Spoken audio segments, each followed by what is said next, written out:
Hey everybody, Chris here. Just a quick message before we get this episode going. On August 16th to August 18th, Nate and I will both be in El Cerrito, California, San Francisco area at Bridges Rock Gym, and we'll be teaching a youth team workshop. That's for youth team members, for coaches, and for parents as well. And we'll be doing 2 days with the kids, one day a workshop, the second day a mock comp where we work with each kid. We'll be taking the coaches through the same workshop so that they can help us in the workshop and we can help them with their coaching skills, the language they use, the feedback they use, and how they talk to the kids about movement to get things rolling in the right direction with all these youth climbers. The parents' workshop will also be it'll be a discussion concerning the feedback that we use with climbers and how that can affect their mindset. So that's open to anybody who wants to come out for it, and that will be August 16th to 18th. And you can check out and get tickets at bridgesrockgym.com. There will also be a link right there in your show notes on your Pocket Supercomputer directly to the event tickets. And you can buy individual parts. If you're just a coach, buy only the coaching workshop. If you're a parent who's really interested, you can come and just participate in the parents' discussion. So hope to see you all there. Again, that's bridgesrockgym.com in El Cerrito, California, August 16th to 18th. Thanks. Maybe don't know.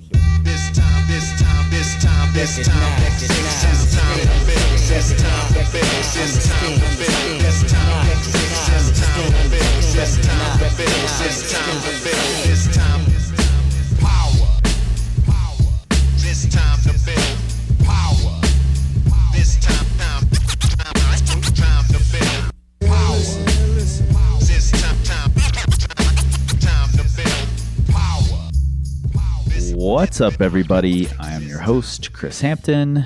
And this is Nate Drolet.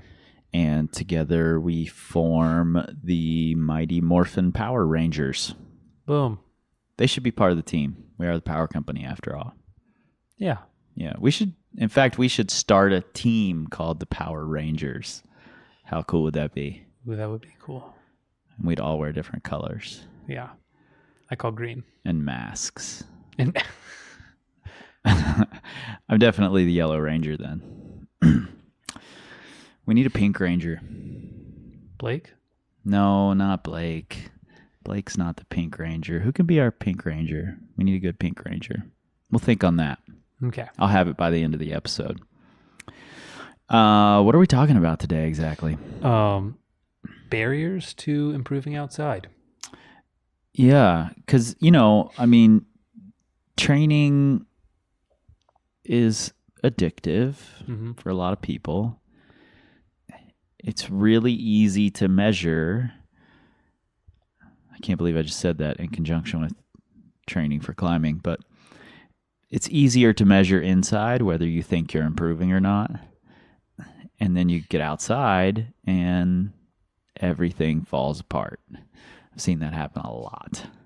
And I think there are some main roadblocks, some main barriers to that improvement transferring over to the outdoors. And that's what we're going to talk about. Yeah. And this is one of those that we had 5 reasons. We had 6, actually, I think, on this one. I think we started with like 9. Yeah. And we consolidated and boiled it down. And then we were like, okay, which should be number 5 and which should be number 1? And then we'll fill in the middle. And we were like, yeah, all of these could be number 1. So these are not in any specific order other than we had to put them in some order to say them, because otherwise it gets really confusing if we say them all at one time. Yeah. So our number 5 currently is, our number 5 roadblock for improving outside is that you don't have the right partners. We've talked about this in the podcast before. I did an episode with 2 clients of mine, Scott and Tyler, and those guys found each other, were perfect partners for each other, and we really cultivated that both in their training and in their climbing outside, and it made all the difference for both of them. But that's tough to find. Man. Not everybody finds it. Yeah. Great partner is huge. I think, I can't remember who it was. Who's a West Side Barbell guy? Oh. If you hadn't asked me that, I could tell you.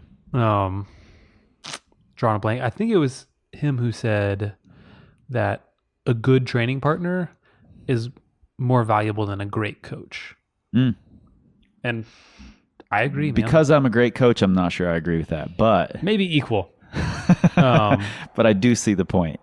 Yeah, like having someone else there who can know you intimately, who can push you, like they are on your same wavelength.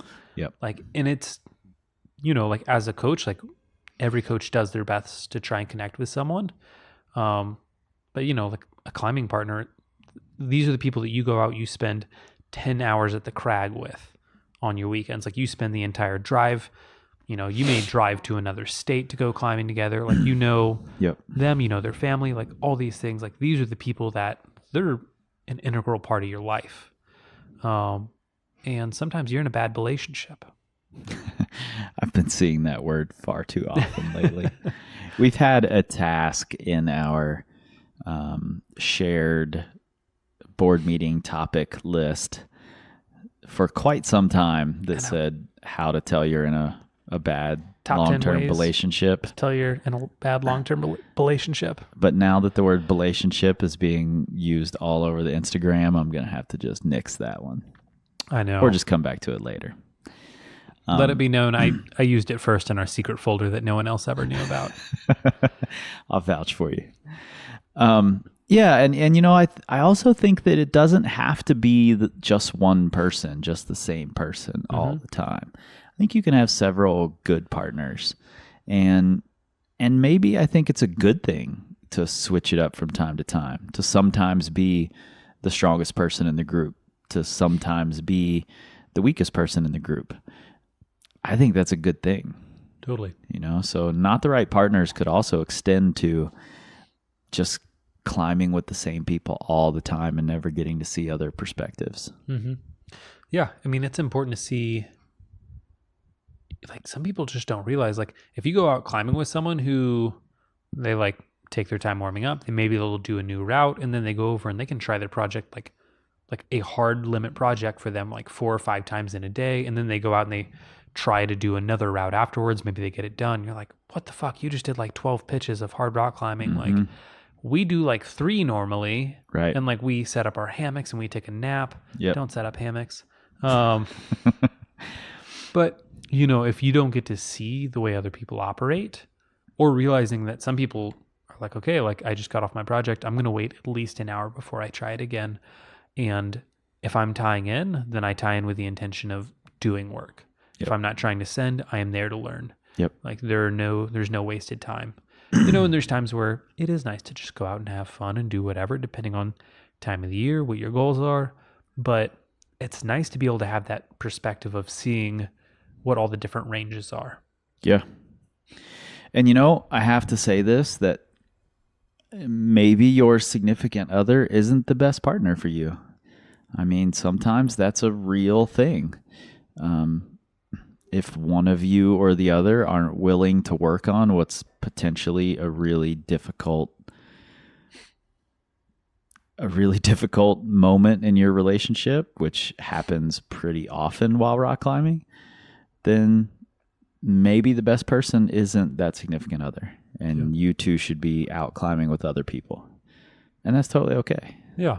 And I think it's important because, it's tough if you're climbing with your significant other, like you're holding them to 2 standards. Like they're supposed to have your back. That's a really important part of it that I never really think about. Yeah. It's, it's like you want them as a climbing partner, but at the same time, like they're supposed to be like your support. They're supposed to have your back, like all these things. And those 2 things conflict. Yeah. Like, let me tell you, as someone who has belayed someone who they were like, okay, now when I get up, if I say take, ask me if I'm sure, They go up, I'm like, they're like, take. I'm like, are you sure you're on point? They're like, I said fucking take. I'm like, well, I'm going to take, okay. But so, it's tough when you're trying to balance both, like wear both hats. But honestly, I think some of the best things you can do is go climb with other people, because sometimes you can start to take a step back and be like, wow, maybe I was overreacting in some of these situations because I was holding them to a different standard than what I would hold, my regular climbing partner to. Yep. So that kind of perspective I think is really important, both for a relationship and just for climbing. I never thought I'd use that phrase on this podcast. And until they come up with robot belayers, you're stuck with people. So you might as well find the right ones. I'm so ready. Yeah, me too. But yeah, I think it's important to have find people who are on the same day plan as you. Mm-hmm. Like if someone's idea of a great day is going out and they want to go bushwhack, maybe try and find a new cliff they sort of heard about. That's got a crack on it somewhere. It's got a crack on it somewhere. And to them, like doing 3 new pitches is a great day. Sounds wonderful. I'd love to read about it someday. Yeah. And that could be great, but you should probably be with a partner who wants to do that as well. Yes. Yeah. Like totally. Same thing. Like if you're an early morning person and you're like, hey, I want to be leaving the crag at 7, stop trying to make plans with people who are not morning people. Like, and stop being surprised when they're like, hey, I'm just going to meet you there. Yeah. Like, at a certain point, it's just, you got to recognize that these are how things are. Mm-hmm. Find some afternoon projects. Yeah. All right. And, I think having the right partner, especially the first type we talked about, where you're really close to that person, and you're able to connect, I think that type of partner can really help you through this number 4. And that's that speed bumps often turn into sinkholes. And this one started as your baby, so I'm going to let you explain it a little bit. There's a couple ways that this can manifest. To me, the first thing that came to mind was people will have one little thing pop up. So maybe they've got to travel for a week of work. And then when they get back, they're sick. And then after that, they've got renovations on their house, and maybe a family member dies or something like that, or they've got to go to a wedding. And they let one little thing, they're like, oh, well, I got a week of work, so I'm just going to not worry about climbing. And then it's like, well, I got to do some house renovations, so I'll just keep pushing things back. Yep. And the thing is, like, they keep waiting for these perfect conditions, and they never happen, so they never get anything done. Before you know it, they're like, oh, I've climbed like 4 days all summer, and it's fall now. I don't know what I'm going to do. Yeah, I think that's super, super common. And I would see it with potential partners pretty often, which is sort of why I built a crew of partners that I had to choose from. A buffer. Exactly.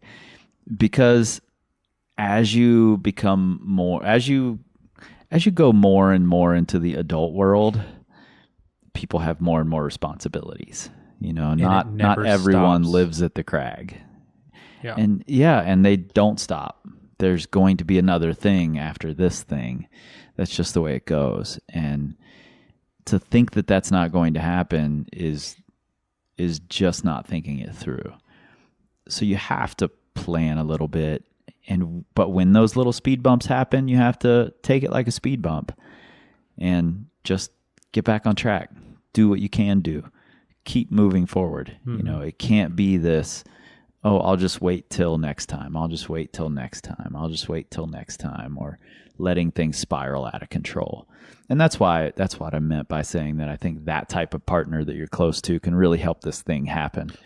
Not only just can they talk you through it, but you are also holding yourself a little bit accountable to that person. Mm-hmm. If you're that close to someone and they have it scheduled that they're going out on Wednesday morning, and you're like, I don't know, Tuesday was kind of a shit show. I don't know if I can make it out Wednesday morning. If you're really invested in your partner, you're going to say, okay, I need to make it out for that person regardless. And I think that goes a really long way. Totally. Yeah. And there's a lot of ways that speed bumps can come in. Like to me, these were the obvious, like, some life things happen. And I mean, that's just it. Like, if there's anything I've learned from coaching, like more than anything, is that life is constantly happening to everyone all the time. Yep. Like, I think I mentioned it the other day on the podcast, but I've got one of the guys I train, all but one weekend of October, he has to go to a wedding. Right. He has terrible friends. You need new friends. Right, yeah. New friends. But I mean, that's just, and he climbs in the new. And actually, don't get new friends, because all your friends are going to be married now. So you won't ever have to go to a wedding again. Perfect. Yeah. But skip the weddings. But yeah, I mean, like, things are always going to be happening and popping up. So it's good to make some sort of priorities and say, okay, well, these four weekends I'm traveling, but I want to be trying to perform in November. Maybe I should, plan ahead when I'm traveling for what I'm going to eat. Like things like that. Like, yep.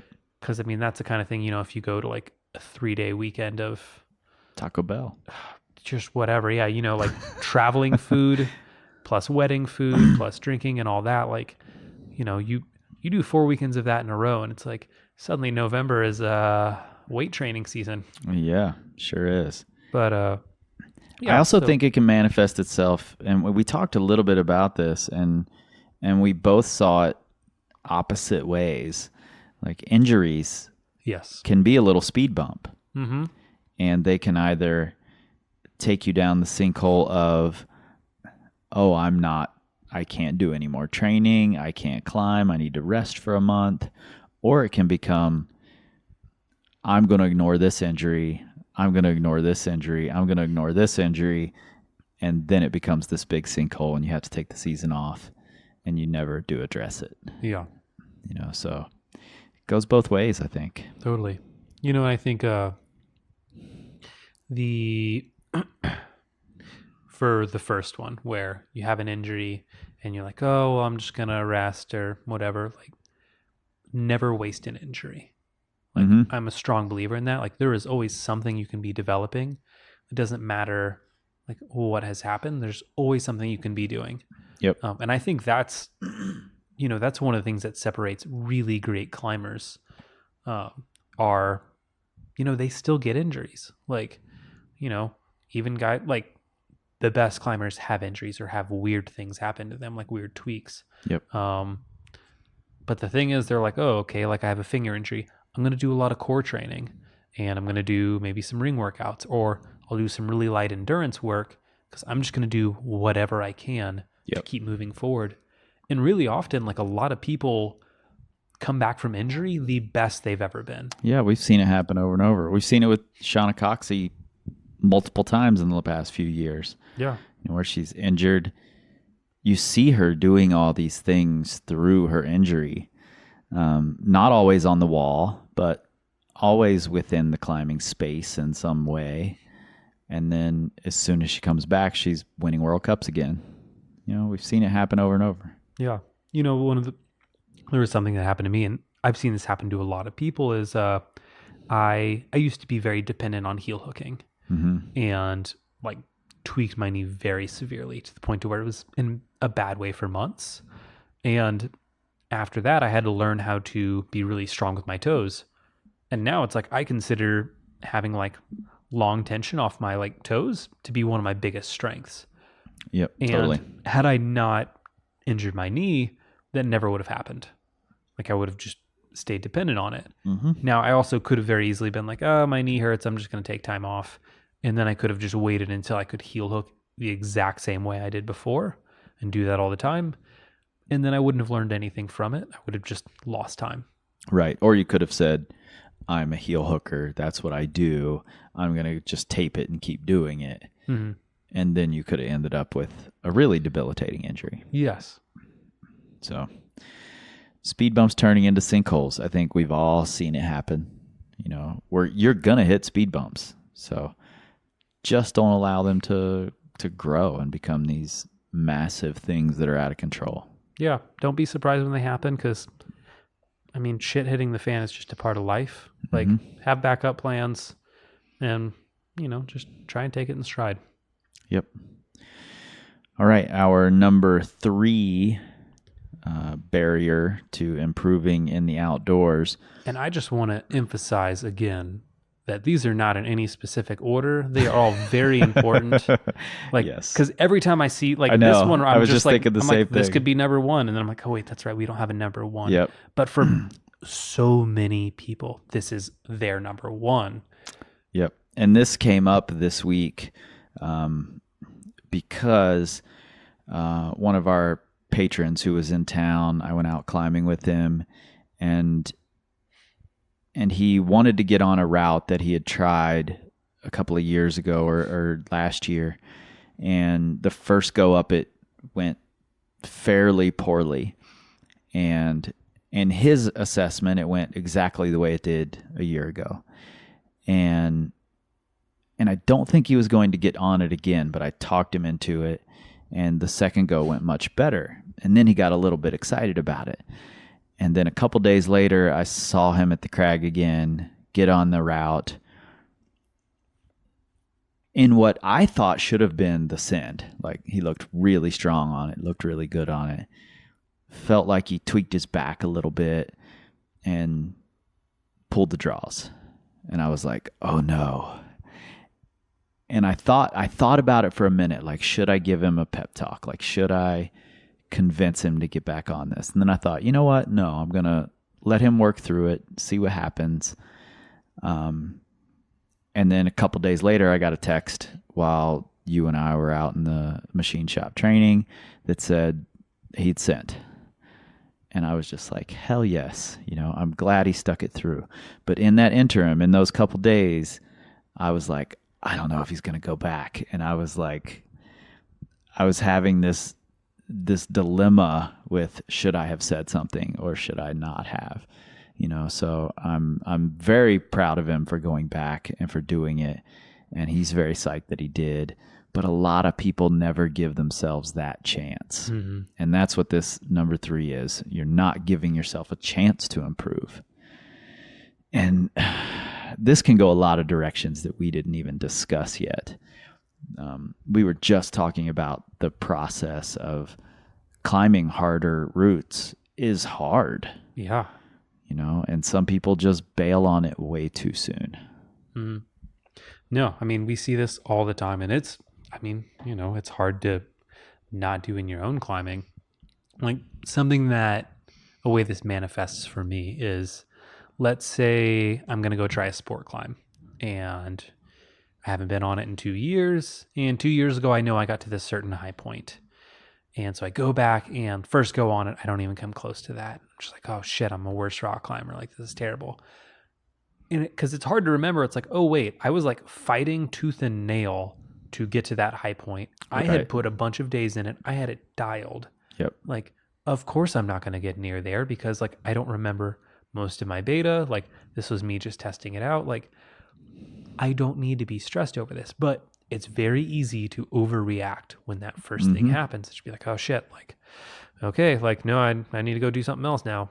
Yep. But yeah, and we see it all the time. Like, with bouldering, I'd say one of the most common things I see is people not giving themselves time. Like, they'll go out, they say, oh, they rolled with like a huge crew. They're like, oh, I guess I'll go try my project. They try the moves each like twice. And then they're like, oh, okay, well, all my friends want to go climb on something else, so we'll just go over there. And then they don't do the climb. Right. But, you know, if you think about the amount of time you put into gym projects, you might put, 4 or 5, like 1 to 2 hour sessions into a single climb. Yep. But you go out and after 30 minutes, you write off a boulder. It's hard. Like, you need to keep these things in perspective. Yeah. I mean, I see it with sport climbing too, in the same way. I don't remember if I saw the video first or I read an article first of Beth Rodden on The Optimist in Smith, and her talking about, it was like 4 or 5 days or something before she did all the moves. And I was like, whoa, what? Yeah. Like, I've never even heard of that. I'm a Red River climber. You do all the moves first try on any route you get on, And that blew me away. Like, how do you stick it out on a sport climb where you can't do all the moves. But as soon as you realize that a sport climb is really just a series of boulder problems stacked on top of each other, some of them are really easy boulder problems, some of them are much harder boulder problems. And then you look at the time you spend on boulder problems in the gym, especially where you can go in there 3 days a week and try the same problem. You might try the same move 30, 40 times a session sometimes, and on a sport climb, you try it once, twice, 3 times, maybe, then you clip through, pull through, clean your draws. Like, I can't do that move. Yeah. That's crazy talk. Totally. And you think about, there's so many boulders that it might take you 3 long sessions just to do, a single boulder. And like, that's not even a long amount of time, but 3 sessions to do a boulder of hard work. And then after that, you can go and you can repeat it pretty much every single time, with a moderate amount of effort, but you're going to repeat it, 90% of the time. Yep. There aren't many people in the world who can put that much time into a boulder on a route. And I'm not saying you necessarily need to, but you need to have the perspective of like, okay, well, if it takes me X amount of time to do a V8 in the gym, if I want to do a route with a V8 on it, I should expect it a similar amount of time investment. Right. Yep, totally. And I think a lot of people just don't, they don't take that into account. Yeah. This is something that you and I talk about quite a bit in our workshops when we're talking to people about working moves and perfecting moves. And we, in our presentation, we use the video of Tony Hawk doing the first 900 at the X Games. And it's really interesting to look at skateboarding as this parallel to rock climbing, because their runs are made up of some moves that they have totally dialed in and some moves that are harder for them. And they have to practice those hard moves to make them better and better so they can connect all these moves together, just like a hard rock climb. Mm-hmm. And in that video of Tony Hawk, a lot of you who are listening have seen it, and you just see the 12 or, 8 attempts or whatever are in the video. And it could be really easy to extrapolate and think that, oh, he's tried that trick 50 times. That wouldn't even be stretching your imagination. But if you listen close in the video, you hear Bob Burnquist in the background say, the 900 is 10 years deep with Tony.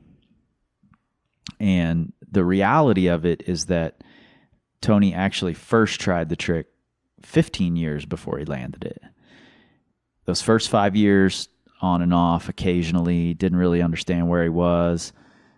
Then 10 years before he lands it at the X Games, he starts trying it more and more regularly. There were other skaters trying to do it at the same time. Other people were getting really close. We see those 8 or 10 or whatever attempts at the X Games, but there were 15 years of learning the parts of this one trick before he finally landed it.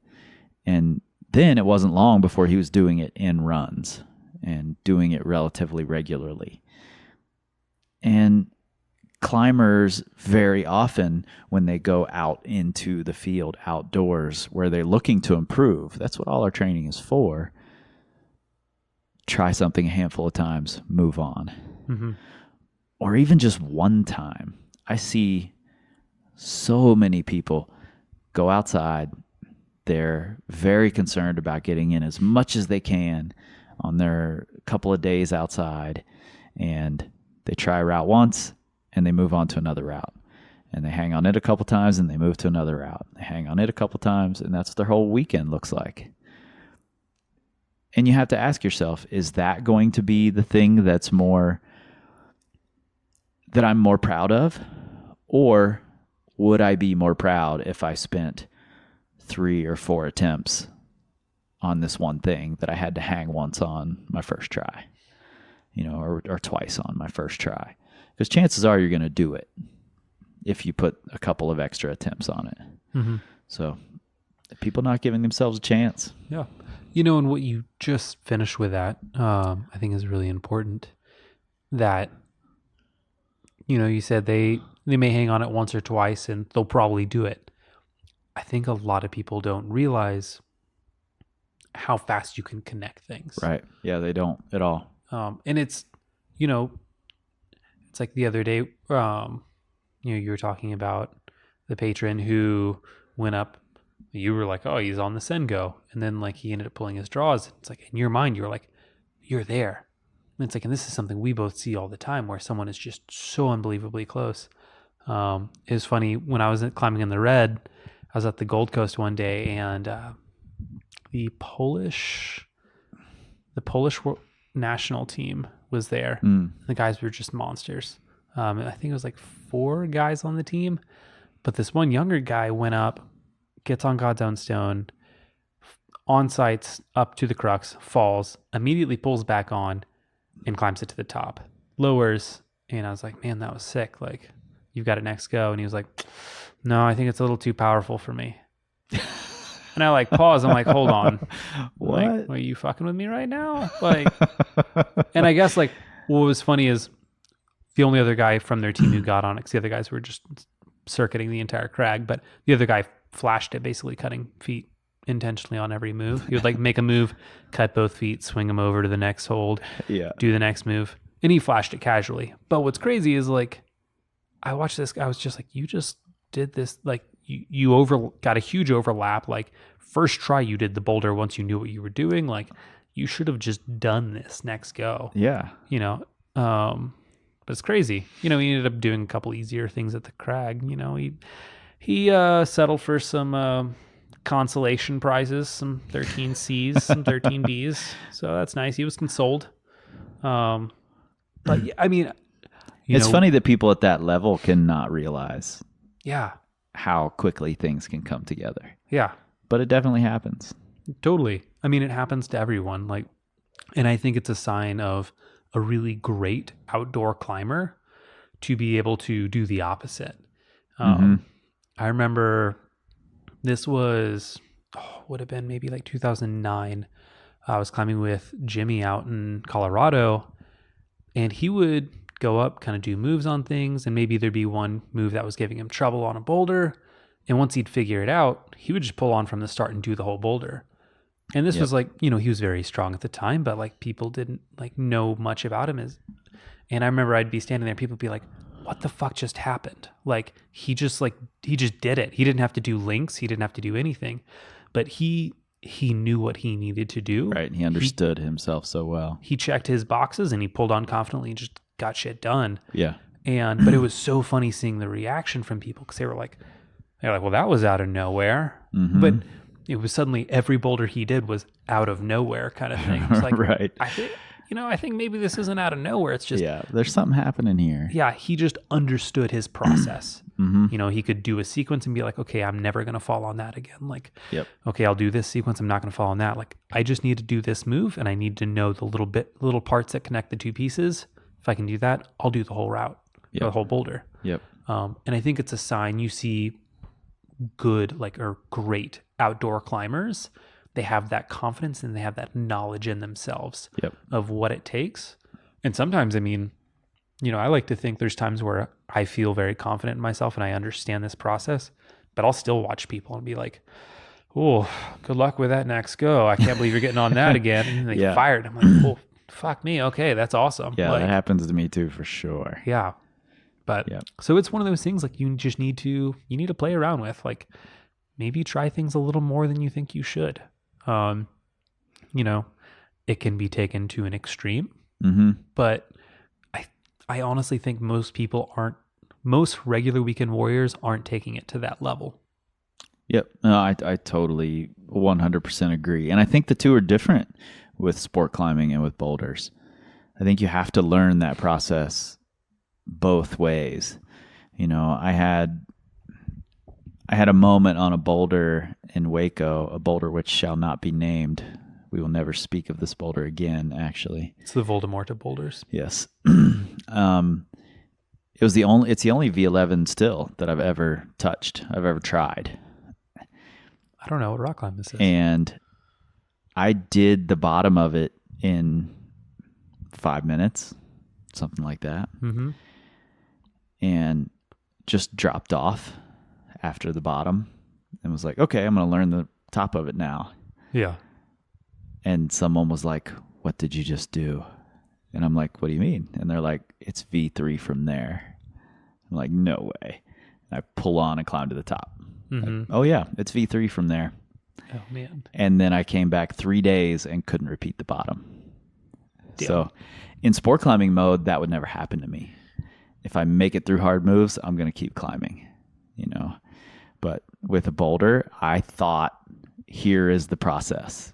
Here's what I do. All right, that move, I just unlocked that move. I'm dropping off. I'll learn the next move. Turns out there wasn't a next move. So cautionary tale, don't do that, especially on the boulder which shall not be named. So you have to give yourself a chance. Yeah. Is what this really comes down to. Yeah. Whether it's you're a weekend warrior, you need to give yourself that chance to improve by putting more time in than you're customarily putting into routes on your weekend trips. Or just learning a new process, reevaluate and say, am I actually ready to red point right now? Like, or is there more I really actually have to learn? Or can I just go hard and get it done? Yeah. You know, try those things, play around with it, give yourself a chance. Yeah. And don't be afraid to, I don't think fail's a great word, but it shouldn't be seen as failure. It should just be a test. Yep. Like if you go out and you're like, okay, An assessment. People don't like a measurement. People don't like test. Okay. People freak out about tests too. This is an assessment. It's a just measurement. an assessment or a measurement. You're just measuring where you're at right now. If you want to go out and you want to go climb your first V8 and you go out and you try it like once and you're like, oh, I don't know, that's kind of hard. And you only have, you have the whole weekend. Let's say you like drove 6 hours to go boulder somewhere. Yep. And you try it your first day. You're like, I don't know. I could just go do a bunch of like V6s, maybe get a V7 or 2 in. And that's what you spend your whole weekend doing instead. You don't know how it would have ended. Right. So, give it a try. Yep. Like you don't know until you try. Yep. Absolutely. And right now we should try to break. All right. Break! What's up, everybody? Chris here. Pardon the interruption. I'll keep this short and sweet. Since this podcast started taking off and we've been growing it, you guys have been asking how you can help out. I've got 3 ways for you. Number 1, you can become a patron. That just means you give a monthly donation to the podcast, $1 and up, and you get something in return. And you can check out what those rewards are at patreon.com/powercompanypodcast. Best of all, we'll keep it sponsor and commercial free for you. Number 2, you can rate us and review us on iTunes. I know it's a pain in the ass to go to iTunes and do all that, but it really helps us out. At least that's what I'm told by the podcast powers that be. And number 3, perhaps the easiest way and the best way to help us out is to share us on your social medias. Anytime you see us post up a new podcast, please share it with your friends. Tag people who will really appreciate it or who need to hear the advice that we're giving. All right. Thank you guys, and back to the show. All right. And we have returned with our number 2 reason, which is in no specific order. Number 2 barrier to improving in your outdoor climbing. And this one's we could talk about that. We could do a whole podcast on this one. Totally. But it's that you're not getting the right type of mileage. And this could be that you're not getting outside enough, that you're not getting, you're not trying enough hard routes. It could be that you're trying only hard routes and you're never building a base under you. That is a thing. Totally a thing. Could be that you're only climbing on steep jugs in the Madness Cave and you would be better off if you went and tried No Redemption or something that's bouldery and more vertical. There's all sorts of ways this could go. What do you think is the most common type of mileage mistake for people? It's a good. Ooh, I've got it. It's that they stick to the same template. Yep. They say, okay, I go out, I do 2 warm-ups, I maybe try another route, like something new. I go try my project. Maybe I'm tired and I end my day. Maybe I do something else afterwards. Yep. And then they do the same thing in the gym.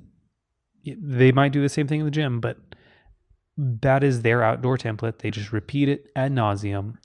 Something that I kind of stumbled across earlier in my climbing, and it's funny when I ended up talking with Adam Taylor later about this. He was just like, oh, it's like, yeah, that's what I do too. He's like, I've never really thought about it as a process. It's just kind of what naturally happens. But like one season I was like, I'm just going to do what I'm psyched on. And originally I was like, okay, I really wanted to climb 513 this year. Mm-hmm. So my initial goal was I wanted to climb my 50th 512 first. Mm-hmm. So I think I did 23 512s in a single month. Nice. Or I did 22 because I mentioned earlier how I hurt my knee. I hurt my knee the last day of the month, and I just had to do one more rock climb. Heel hooking on a route in the red? Yeah. On a 12? Little teacup. Damn. Yeah. I would never have guessed that one. No, I was resting on it, and I like just relaxed. And it turns out you need active stability in your knee, and if your muscles are relaxed, you lose that, and you just have the passive stability. So that wasn't holding it and just popped and went sideways, and it was weird. And then I ended up climbing something a few days later. But so originally I was like, okay, I just want to do a bunch of new easy, like single day. I want to try to do some on-sites of like some low-end 512s. So I was like on-siting 11 plus 12 minus. And then once that was going really well, I was like, okay, I want to see what I can do in a day. So I started doing like 12 A's, 12 B's, 12 C's in a day. Then I was like, okay, I want to start trying some things that might take me like 2 days or so. Did some D's, and then I ended up hitting 50.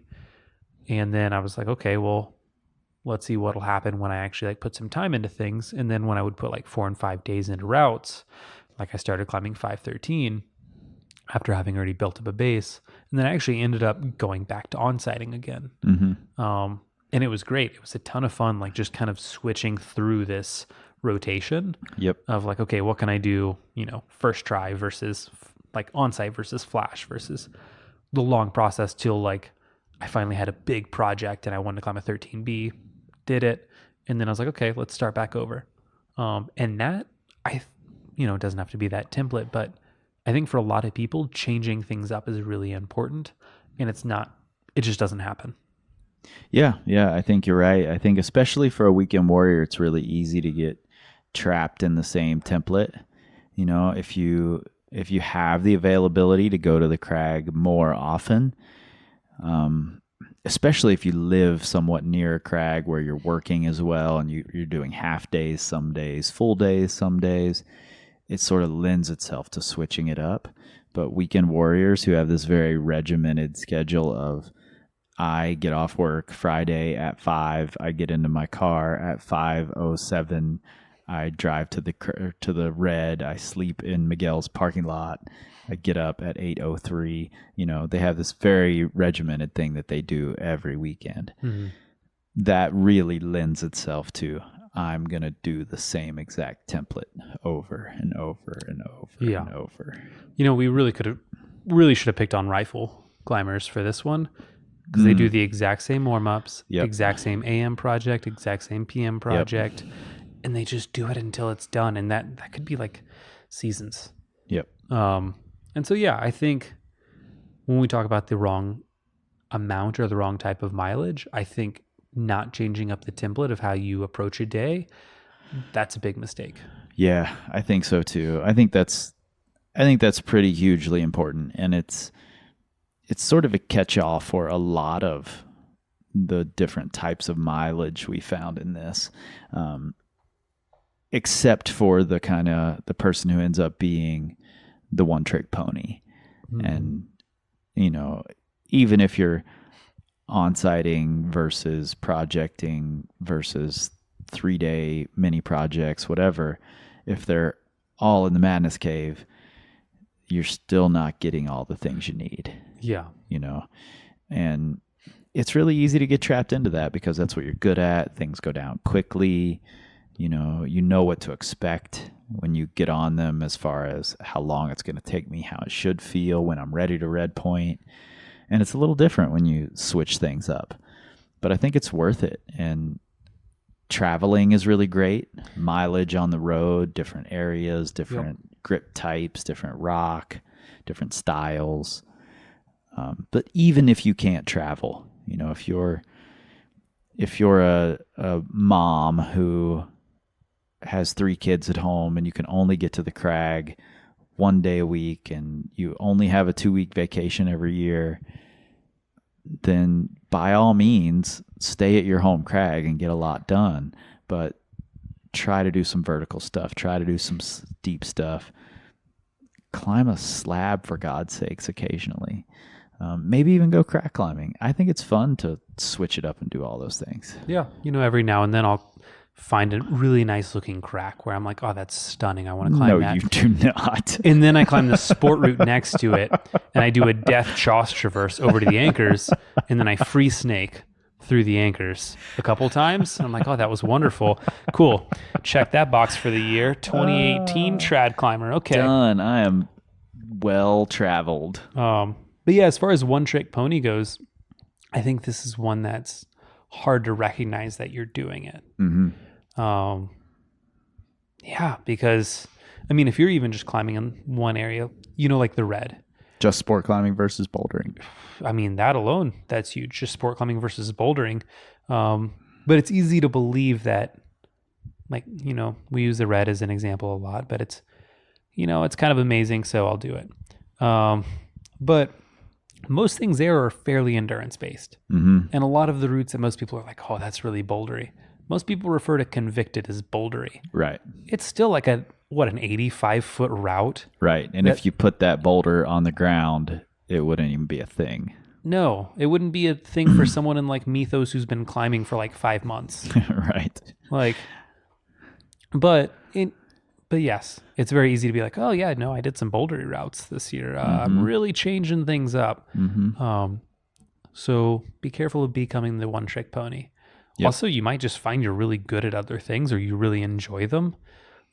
Or they just make you really good at what you want to do. I used to be horrible at crimping, like awful. That was my biggest weakness ever, was crimping.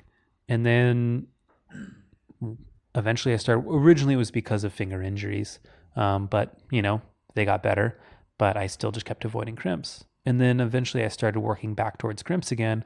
And I was like, oh wait, I actually do fairly well on crimps, and I like hard bouldering, and I like routes with like hard moves on it, which tend to have crimps on them. Yep. So this made everything better. But for the longest time, I was like, nah, I'm not a crimp guy. Like I like slopers and pinches and big power moves, but crimps aren't for me. But had I not stepped out of that comfort zone and started trying boulders that were comically easy compared to by number grade, right. 4V grades lower than what I was normally climbing on, but it was hard. So it was I was like, okay, I'll just do this. Yep. But it's made everything else so much more fun since. Mm-hmm. And then Angie Payne came into the machine shop and crushed all your crimp projects. I know. Now you're like, I don't climb crimps anymore. She hurt my feelings. She's not invited back. It's not my house, but she's not invited. Yeah. I think that's really important, just to diversify. I almost said give yourself a chance, because it goes back to that as well. Don't shut yourself out just because you think that you should only be climbing one type of thing. Mm-hmm. Yeah. And, just because one method worked for someone else, it might not work for you. There are some people who they can put their head down and go for a 4-year project and they get it done. That's great. Not many people can do that. And same way, some people can just climb a ton of volume and they get better. It doesn't really work for most people. Right. You need to find what works well for you. And the only way you can is by trying a lot of things. Yep, absolutely. And I'll add this in too, because I've had some clients and worked with some people who have the availability to get more mileage and just don't because it's not great climbing. If you're someone who isn't able to get to great climbing very often, but you do have these little scraggly cliffs near your house, go to those little scraggly cliffs.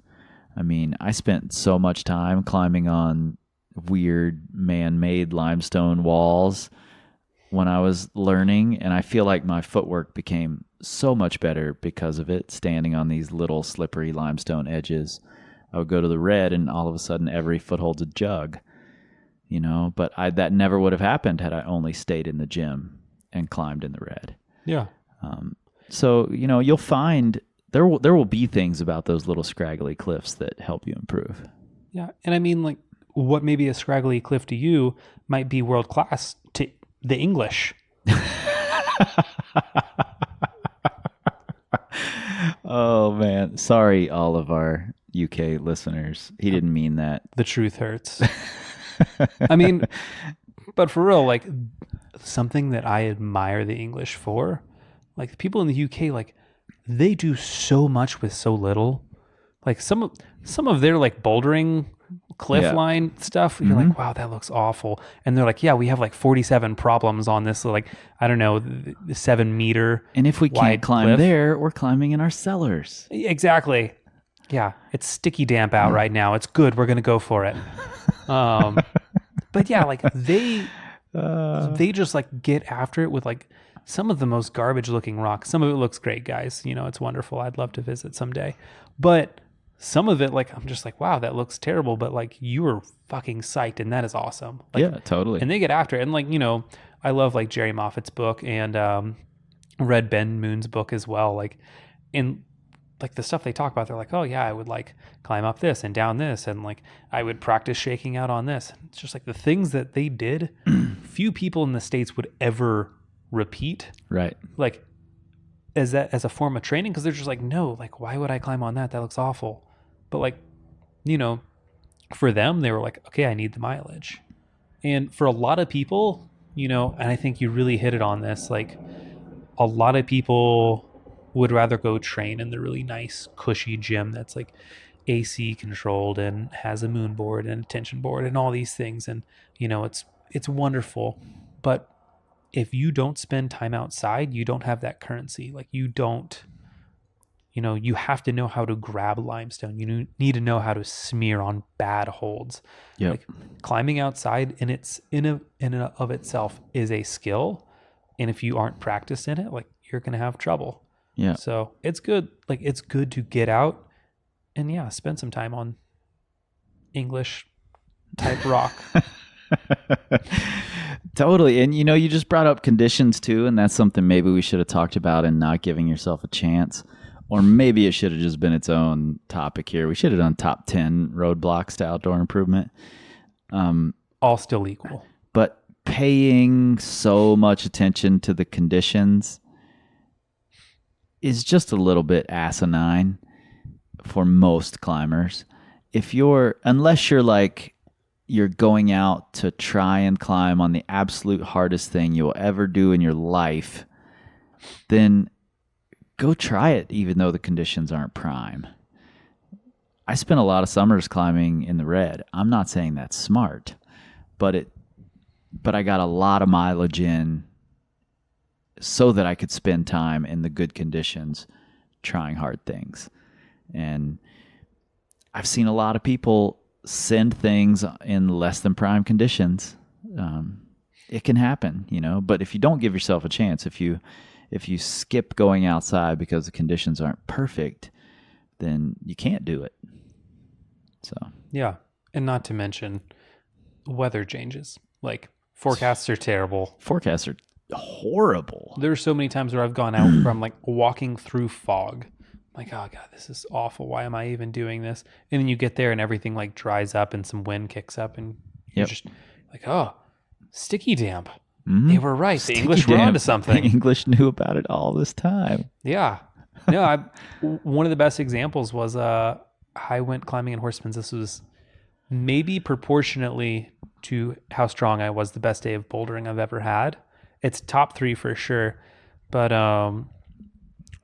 went down to Horsepins, and it was like in a cloud when I pulled up there. I was just like, oh man, and it's like a 2-hour drive or 2.5-hour drive to get there. So I sat in my car for a while, then it got really windy and really dry, and I could not fall. Like I literally, like, if I wish I knew more things to do that day. I think I had climbed 2 V9s ever, and that day I did something like I did a new V9, like 3 or 4 V8s, and like 5 or 6 V7s, all new to me. And it was one of those things like I just didn't know new things to do. Like it was so perfect. But it was the kind of thing when I pulled up in the morning, I was like, this is awful. Like, why am I here? I can't believe, like, the only reason I even stayed was because I drove 2.5 hours to get there. Yep. But yeah, then it was like cheating all day. Yep, totally. I had my best day of bouldering in the gym yesterday, and it's all downhill from there. Yeah. Because we have it AC controlled. It's pretty bougie. It is. It really is. All right. Our number 1, but not in the order. Top 5 barriers to outdoor improvement is this one's yours, and Yes. It's catchy. So, Thank you. I think you should just say it. It's having A to Z goals, but not having A to B goals. And at first, I was like, "There's no such thing as 12Z. You don't know what you're talking about." But I'm on another level. But totally, I think it's really easy. And we talked about this. That might have been the other podcast we recorded tonight. But we talked about having these big goals, but not really having a path to get there. Mm-hmm. Not understanding that what you do every day matters. And setting that really far away goal can be a really easy way to end up just going in circles and not really knowing where you're headed. Yeah. No, and it can be intimidating. I love big goals. I think they're awesome. Like, I think they're important, but you need to have the steps along the way. You can't just say, "Oh, I want to climb 515." It's like, okay, well, it's like if I say A to Z goal. So A would be like, today I climb, this grade. And then Z would be, I want to climb that grade over there. Maybe there's like 4 letter grades between here and there. It's like, okay, like A to B is like, what is step 1? If A to Z is, there are 25 steps between here and there, like, what is just step 1? Like, what can I do today? What can I do tomorrow? What can I do for the next month? Yep. That will bring me one step closer. Mm-hmm. And I think this is one of the things that people miss out on when they're making their goals, is that they have this big audacious goal, and it's wonderful and it's great, and it's like probably realistic for most people, like what they want to do, but they just haven't laid out the individual steps yet, because it's not as fun. Like, it's just not as cool to be like, okay, I'm going to make this tiny little goal. Like, I want to climb 14C. Well, I need to do this 13B that is really hard for me. Yeah. It's like, that's not cool. Yep. Yeah, it's funny. I mean, when I was working on Transworld, or you're really starting to think about Transworld, I worked on Take That Katie Brown. Mm-hmm. That was the 13B I was thinking about, actually. Yeah, it has to be. Yeah. I still don't think it goes. And it's funny because that's now more and more becoming my style of climbing. I've gotten better and better at that style, which at the time was very, very difficult for me. Felt absurdly hard for the grade.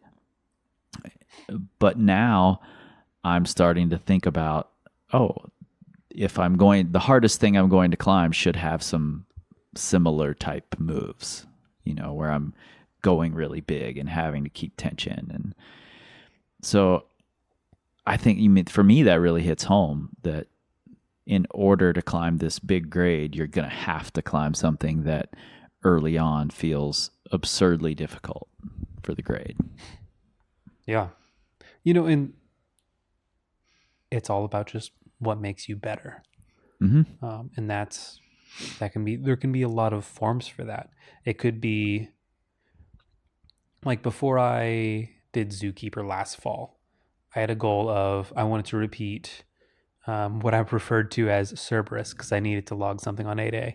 But it's the 3 hard routes at Purgatory.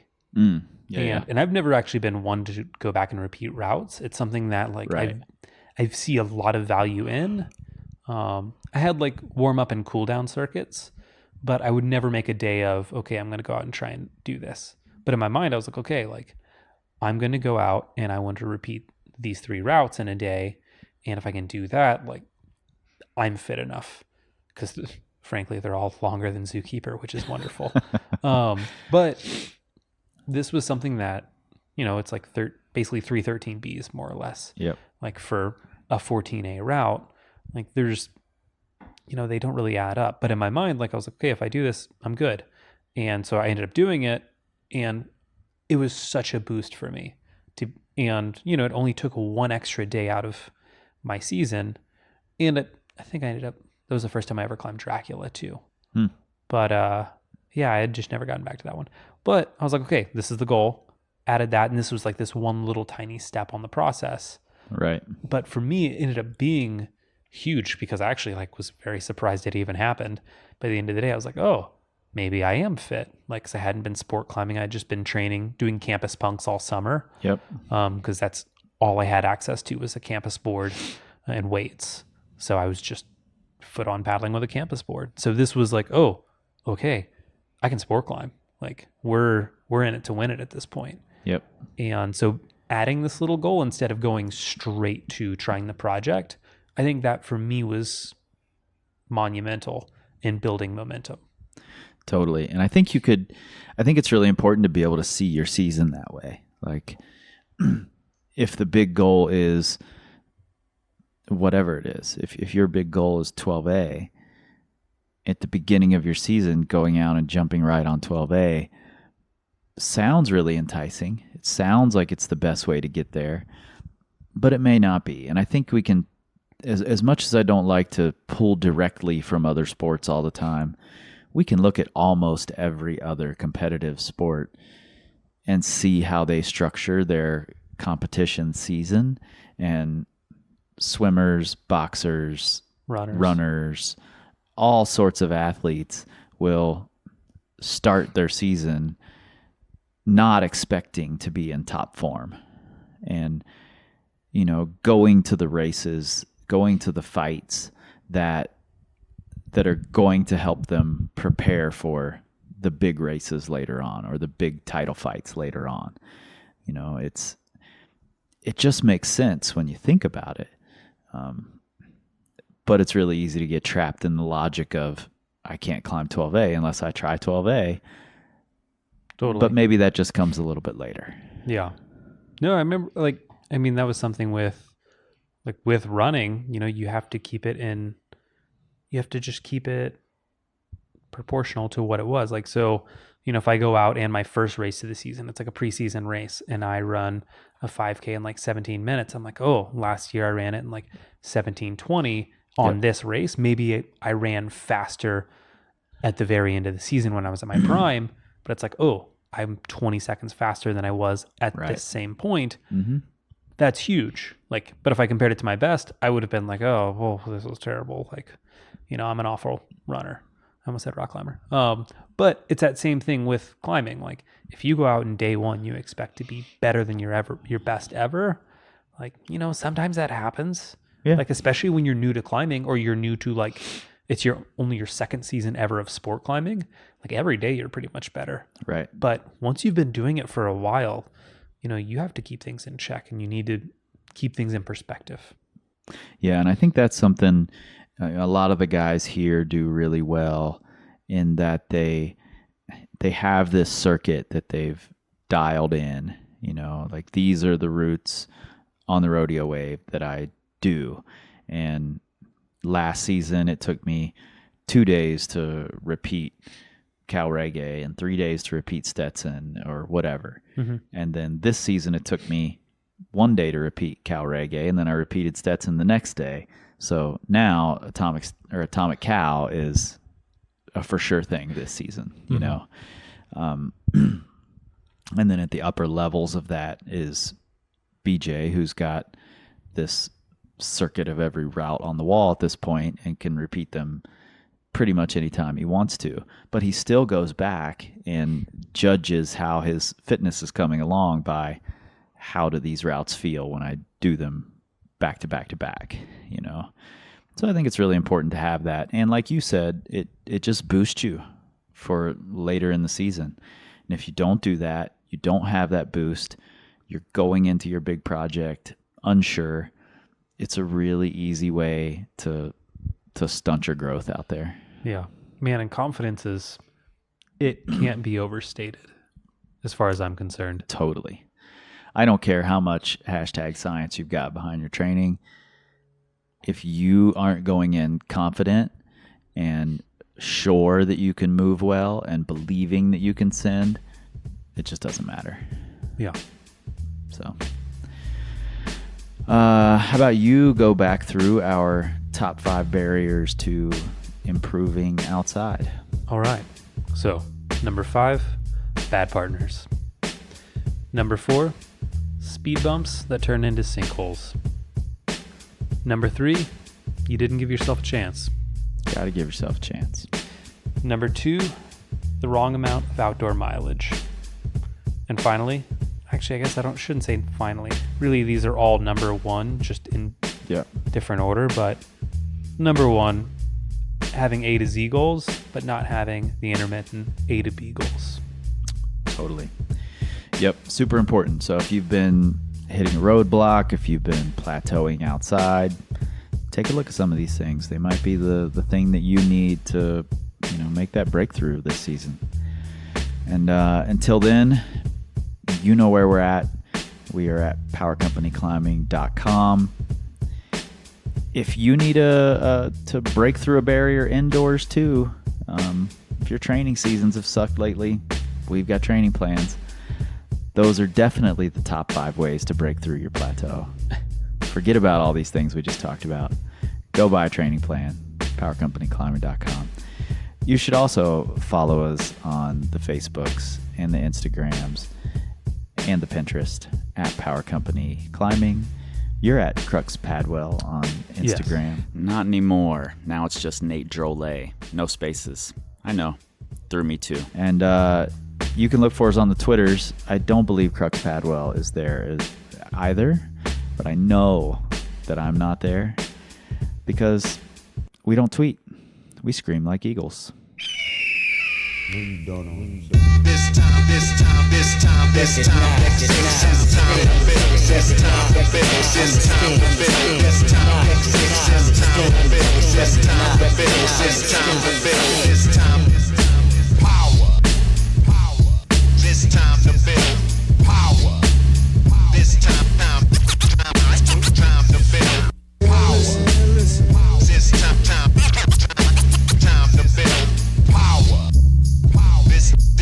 This